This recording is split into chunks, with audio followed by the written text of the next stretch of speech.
Come on! It's the Nintendo Switch 2! On June 5th, 2025, Nintendo launched their latest console, the Nintendo Switch 2. I was lucky enough to get my pre-order in and receive my console on launch day, and I just spent my first glorious week with the Nintendo Switch 2. To answer the questions that we all have, are the games fun? Is this thing worth forking over $500? Do the dinky-ass controllers still have Joy-Con drift? Only time will tell for that last one, but before diving into things, let's go back to the beginning to understand how we got here. On March 3rd, 2017, Nintendo launched their then latest console, the Nintendo Switch.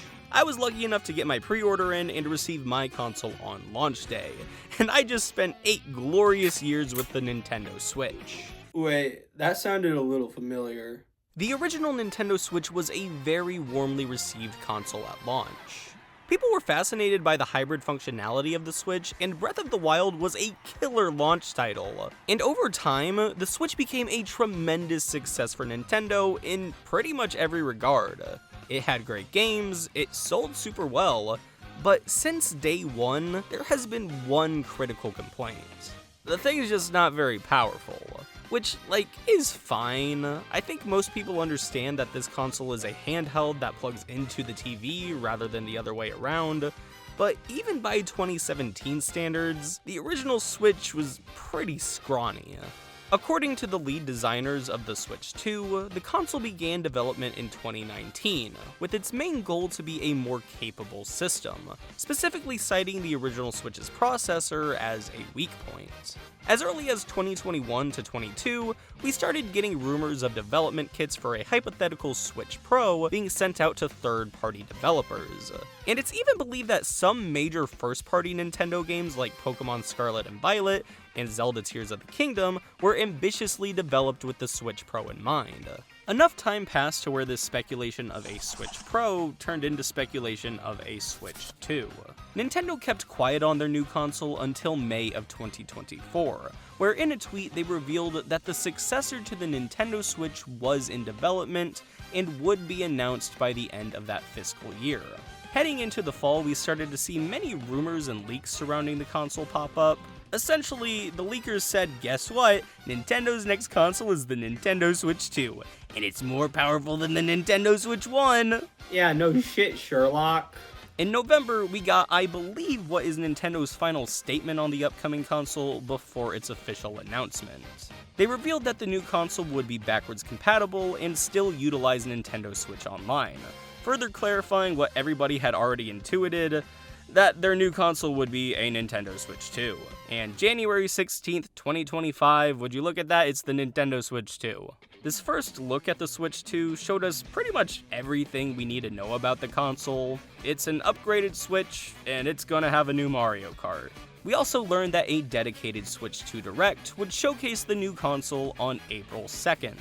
In this Direct, we received loads of new information on the Nintendo Switch 2, like how it will feature mouse controls in the Joy-Con, a microphone in the console, a camera accessory to be sold separately, the most janky-ass online voice chat since your online classes during COVID, 1080p resolution on a larger handheld screen, and 4K TV capabilities when docked.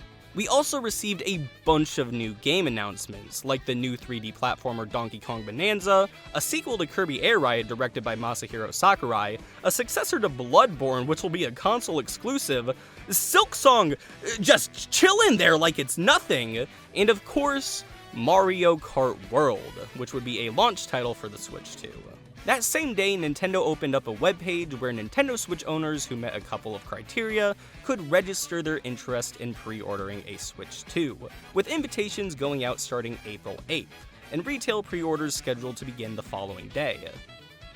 Wait, why is the timeline going backwards? Oh no! Look, I don't enjoy talking politics that much, especially not here on my goofy-ass gaming YouTube channel, but unfortunately, the Orange Man is now a part of our narrative. because he personally decided to fuck with my Nintendo Switch 2 pre-order. April 2nd, the day of the Switch 2 Direct, also happened to be Donald Trump's Liberation Day, where he smacked massive tariffs on many nations around the world. With Nintendo being a Japanese company that was a couple months away from shipping millions of foreign products to the United States, Nintendo understandably had to take a step back and put the Switch 2 pre-orders on hiatus until they could assess what the hell was going on. But that's not to say that Nintendo was entirely innocent in this whole situation, because one crucial aspect of the Switch 2 was not talked about in the Direct: the console's pricing. $450 for the base Switch 2 console, and $500 for the Mario Kart bundle, which is a lot, 50 more than I was expecting. But what really shook people was the price increase on Switch 2 games. The new standard price for Nintendo games is now set at $70, with special cases like Mario Kart World going for $80.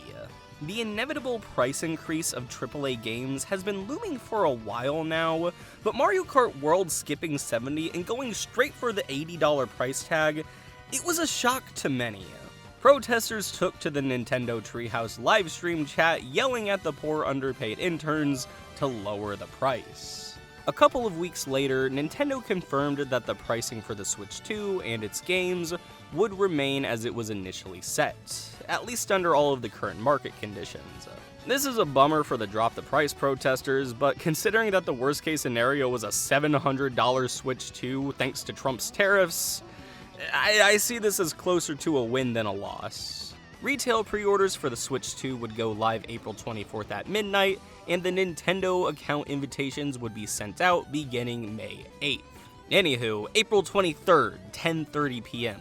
I'm sitting at my Mac with both my and my sister's laptops at my side, refreshing Target, GameStop, Best Buy, and Walmart.com, praying to whatever power would listen to help me get a Nintendo Switch 2 pre-order. The clock strikes 11 p.m., which is actually midnight with time zone conversions. Best Buy doesn't have the console available yet. GameStop actually wouldn't begin pre-orders until the following morning. Target.com completely shits the bed and crashes. But Walmart actually came through. At 11:01, I was placed into a digital queue. After a few minutes of waiting, the Switch 2 was added to my cart, and I was allowed to check out. All things considered, this was a very peaceful pre-order process. Except my freaking bank declined my debit card, and I nearly had a panic attack. So, with the literal clock ticking, I stole my sister's credit card. Was this a crime? Maybe. But can you really blame me? Mario Kart was on the line. With seconds left on the clock, I was able to get my pre-order in. May 10th, I graduated from university. I just thought I'd throw that in there, in case you've been wondering where I've been. And finally on our timeline, we reach the big day, June 5th. The Nintendo Switch 2 is launched worldwide. Bright and early at 6:29 a.m., I am woken up by a text from Walmart notifying me that my console was on the way. And I shit you not, 4 minutes later at 6:33 a.m., before I even had a chance to put some pants on, the Switch 2 was at my door. And what's this inside? A complimentary soda and can of pizza-flavored Pringles? Walmart, you shouldn't have. Maybe you really shouldn't have. Because in the moment, this scared the piss out of me. I heard the Pringles rattling around before I saw them, and my brain instantly went to the worst case scenario that my Switch 2 was just exploded and shattered in the box. But thankfully, no. Walmart just decided to be a little bit of a sweetheart. I'm usually not a big fan of the massive international super corporation, but I gotta hand it to Walmart. They handled the Switch 2 launch beautifully. Meanwhile, apparently people are still waiting on their Target pre-orders. What the fuck? So I suppose, thank you, Walmart. Anywho, I then unboxed the Switch 2, and right away, you can tell this is a far more premium product than the original Switch. The black design with the slight blue and red accents looks so sleek and clean. I never had too much of an issue with the size of the original Switch in handheld mode, but the larger build of the Switch 2 does feel noticeably nicer in the hands. And even just going through the typical day one console setup stuff on the handheld, I could tell right away that the image on the nearly 8-inch 1080p screen was significantly sharper. I conducted an organ transplant on my television downstairs, began the data transfer from my Switch OLED, and took the dogs to pick up a Target order in the meantime. And here we have a $200 bag of Switch 2 accessories. Oh, and I also got some Chick-fil-A breakfast. I picked up a Switch 2 Pro controller, carrying case, and camera. Honestly, the only thing here that I really wanted was the Pro controller. Like most things with the Switch 2, the new Pro controller is a slightly improved upon remake of what we already have. The original Switch Pro controller is actually one of my favorite controller designs. The size and button placement feels nearly perfect to me, and thankfully, the Switch 2 didn't change a thing in that regard. The only two noticeable enhancements between the Pro Controller 1 and 2 are the new plastic used and the additional buttons on the back. My only complaint with the original Pro Controller was the sort of glossy plastic on the grips that could get ever so slightly slippery, but with the Switch 2 Pro Controller, this baby ain't going anywhere.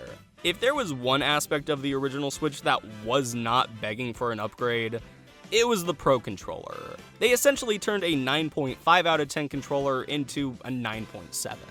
If I had a choice, I wouldn't have picked up this specific Switch 2 case. I wanted to wait until the style of case that I have for my original Switch became available. I like how this one has a handle, more room for games, and feels a bit more durable. But I do have plans to take the Switch 2 out of the house this weekend, and this was the only case I could find available on day one. So the $40 case that I don't really want, it is then. And speaking of not really wanting, the Nintendo Switch 2 camera! I was not planning on buying the Switch 2 camera on day one, but then I saw that my Target only had one left, and sometimes, I'm a little impulsive. What problem? Well, the Switch 2 is all set up now, and you already know that the first thing I did was dive headfirst into the masterpiece known as Nintendo Switch 2 Welcome Tour. Yeah, I spent $10 on this game, and no, I don't feel good about it. So, Welcome Tour is the Switch 2's tech demo game. The job of any good tech demo game is to justify the consumer's purchase of a new console by showcasing its unique features.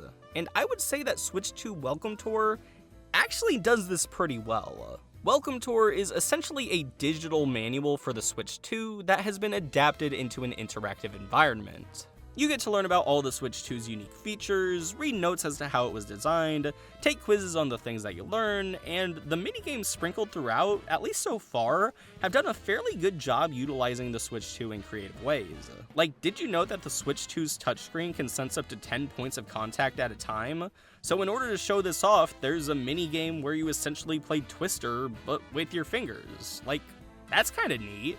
Before getting my hands on the console, I had a few concerns about the Switch 2 when it came to things like the mouse controls, magnetic Joy-Con, emphasis on online chat, and this funky little connector that I thought for sure would snap off just by me looking at it funny. But Welcome Tour reassured me about most of these features. So, good job, Welcome Tour. You helped me justify my purchase of the Nintendo Switch 2. Now, if only we could justify the purchase of you! There is absolutely no reason that this game, in the biggest air quotes of all time, should cost $10. The minigames in this package, like, sure, they're neat. They serve their purpose of showcasing the Switch 2, but there is absolutely zero substance here. The minigames are only interesting for 5 minutes tops, and they aren't interesting because of anything that the actual game does. They're interesting because mouse controls work a little bit better than expected. After getting your medals in a minigame, there is no reason to ever return to them. The closest thing that I can compare Welcome Tour to is Nintendo Land, but if it sucked. Nintendo Land was the Wii U's tech demo game that Nintendo also charged money for, but the minigames in that collection are actually pretty damn fun and replayable, especially the asymmetrical multiplayer games, which me and my friends will still unironically boot up the Wii U to play to this day. In comparison, Nintendo Switch 2 Welcome Tour has nothing. Welcome Tour forced me to pay $10 to study for quizzes that I didn't want to take. This game is like college, but without any of the fun stuff. So, after spending $10 to justify my spending of $500, it was time to boot up the reason I spent $500 on a day one console in the first place. Mario Kart World.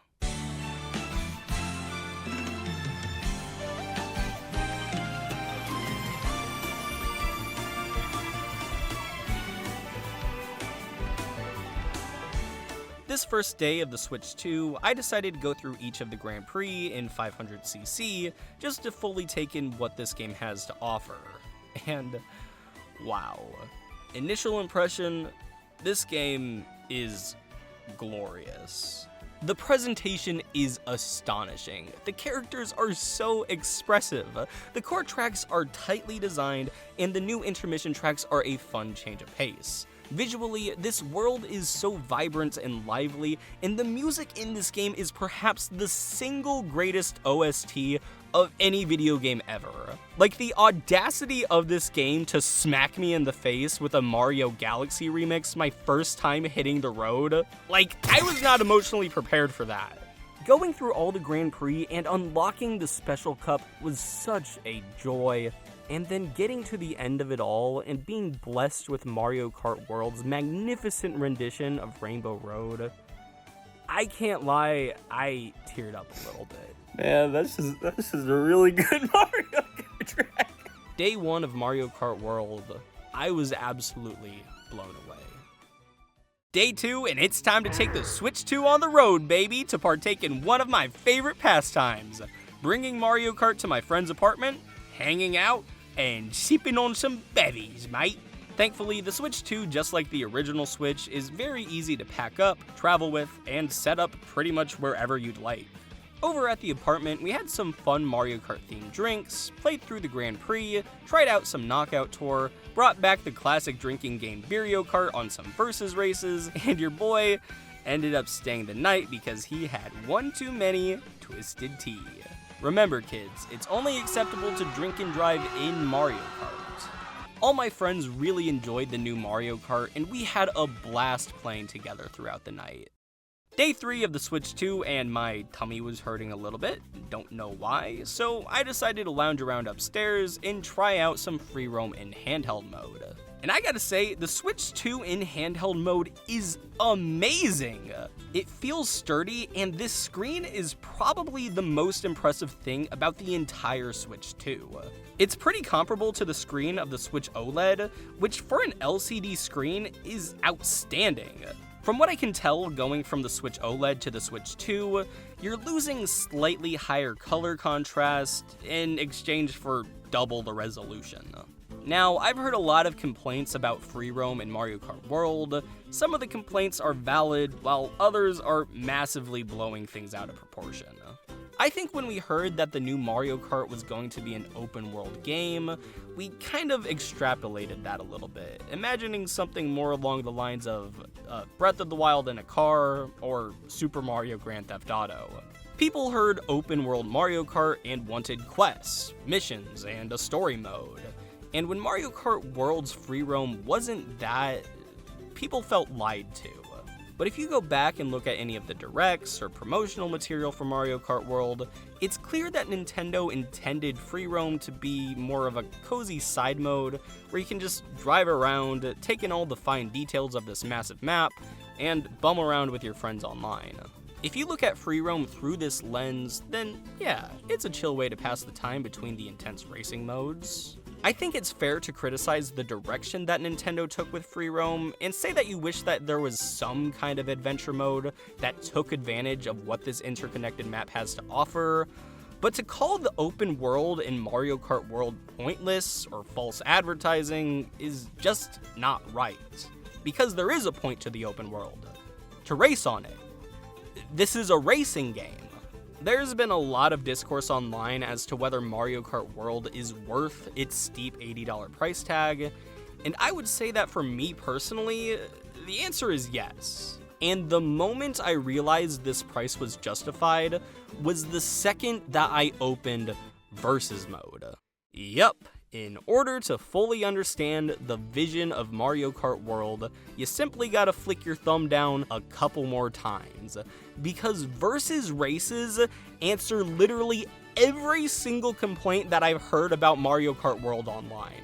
I wish I could do 3-lap races on the tracks like in normal Mario Kart. Go to Versus Mode, you can do that. The open world is pointless. There's nothing to do. You're supposed to race through the open world, and in Versus Mode, you can choose any route to race anywhere. Only 30 tracks? That's lame.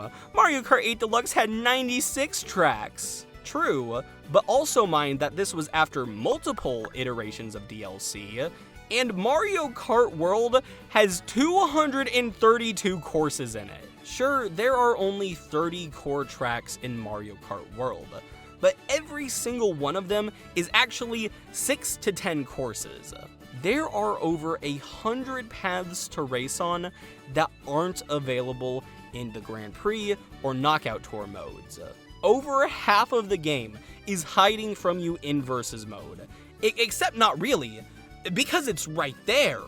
Look, over the course of the past 11 years, I have put thousands of hours into Mario Kart 8, playing by myself, with friends, with family, online, and in person.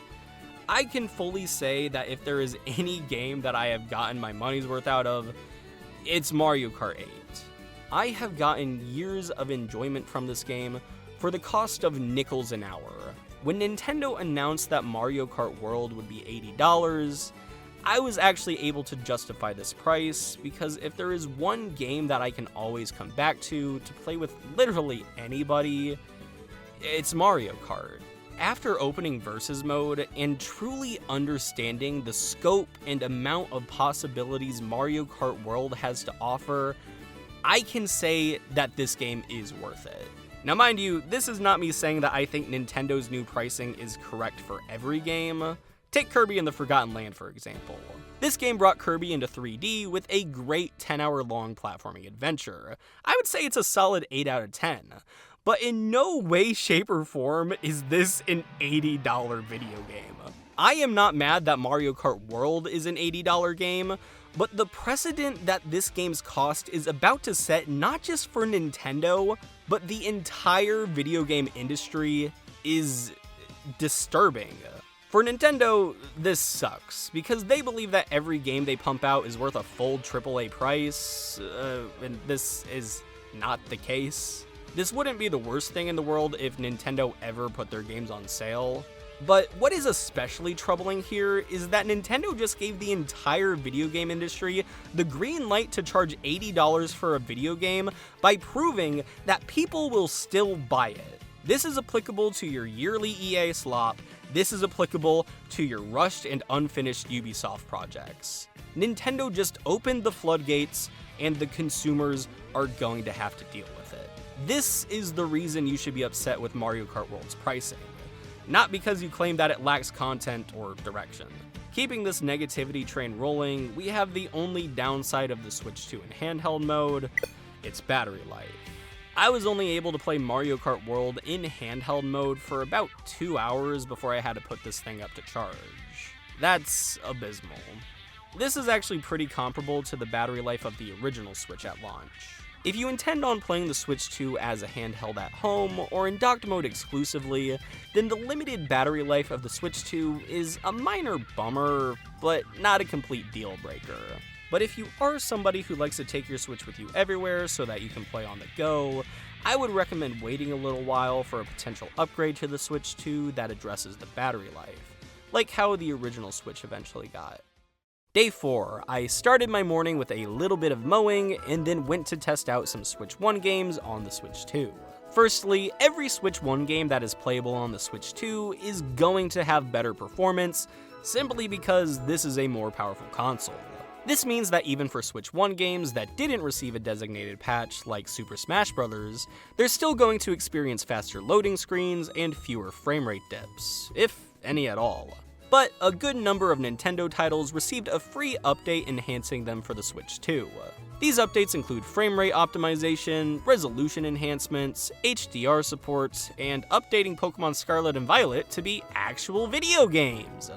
Then of course there are the paid upgrade packs for the open world Zelda games, which you either have to pay $10 for, or they come with the Switch Online expansion pass. It's odd that the Mario resolution bump is free, meanwhile the Zelda one is behind a paywall, but thankfully, I can say that the Nintendo Switch 2 editions of Breath of the Wild and Tears of the Kingdom were by far the most noticeable enhancements. With all of the other games that received free Switch 2 updates, I never felt like I was compromising my experience by playing them on the original Switch hardware. With the exception of Pokemon Violet, but I always thought that was more of a Pokemon issue than a Switch hardware thing. But with the open world Zelda games, while my experience was never lessened by the Switch's hardware, you could tell that the console was struggling. But with these Switch 2 updates, it feels like we can finally experience these games the way they were always intended. I think these upgrades may have finally given me the push that I need to do another playthrough of Breath of the Wild.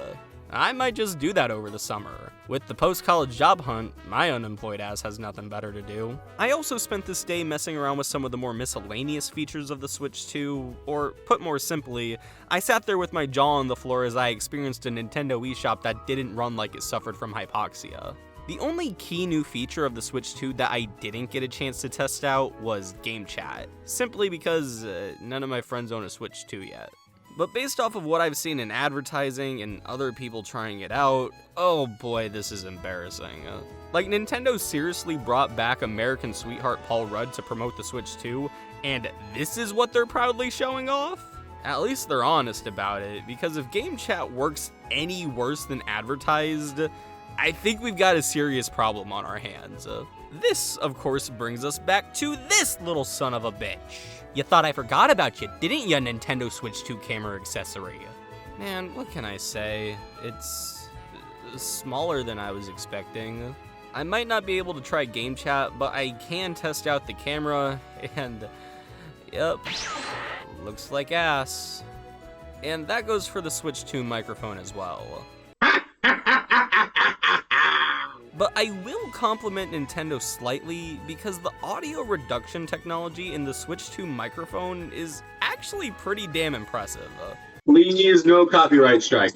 Please don't do that. That would be very... It's just a shame that the audio reduction is always on because the microphone on the Switch 2 is placed right next to the console's fan. Why? This fun little tidbit was brought to you by Nintendo Switch 2 Welcome Tour. Thank you, Nintendo Switch 2 Welcome Tour. I would like my $10 back now. Days 5, 6, and 7, I primarily worked on this video while taking some breaks in between to play some more Mario Kart World. I also set the Switch 2 up on one of our 4K TVs upstairs, and my lord, Mario Kart World looks stunning in 4K. And here we are at the end of my first week with the Nintendo Switch 2. This is such a weird new console to talk about because it doesn't feel new. There's nothing that I did this past week with the Switch 2 that I haven't already been doing with the original Switch for years at this point. The Switch 2 was an outlet for me to hang out with my friends and get all snuggly and cozy while I do some gaming on the couch with my dogs. If you're still on the fence about picking up a Nintendo Switch 2 at launch, the only question you really need to ask yourself is, would I be willing to sacrifice a newborn to play a new Mario Kart? If you're like me, the answer is yes, and you got some blood on your hands. If the answer is no and you're able to wait a little while before playing Mario Kart World, then good for you. You're a better man than I am. And the Switch 2 reportedly is already selling like crazy, moving 3.5 million units in its first weekend on the market. The Nintendo Switch 2 is now the fastest selling console of all time, and if I had to guess, Mario Kart is a big reason for this. Just goes to show that Nintendo games sell Nintendo consoles, and so long as Nintendo keeps pumping out quality titles, the Switch 2 will continue to sell. But now for the moment you've all been waiting for. Kirky, what are your thoughts on pizza-flavored Pringles? You know, pizza-flavored Pringles aren't half bad. The best way that I can describe them is kind of cheesy with a zesty zip to them. They aren't taking over any of the more traditional Pringle flavors as my go-to, but I can see myself returning to pizza-flavored Pringles every once in a blue moon. Which is something that can't be said for Nintendo Switch 2. Welcome, Tor!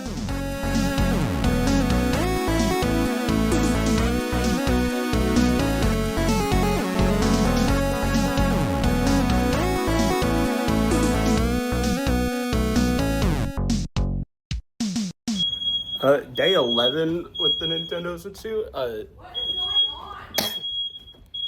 Emergency. House is on fire. This is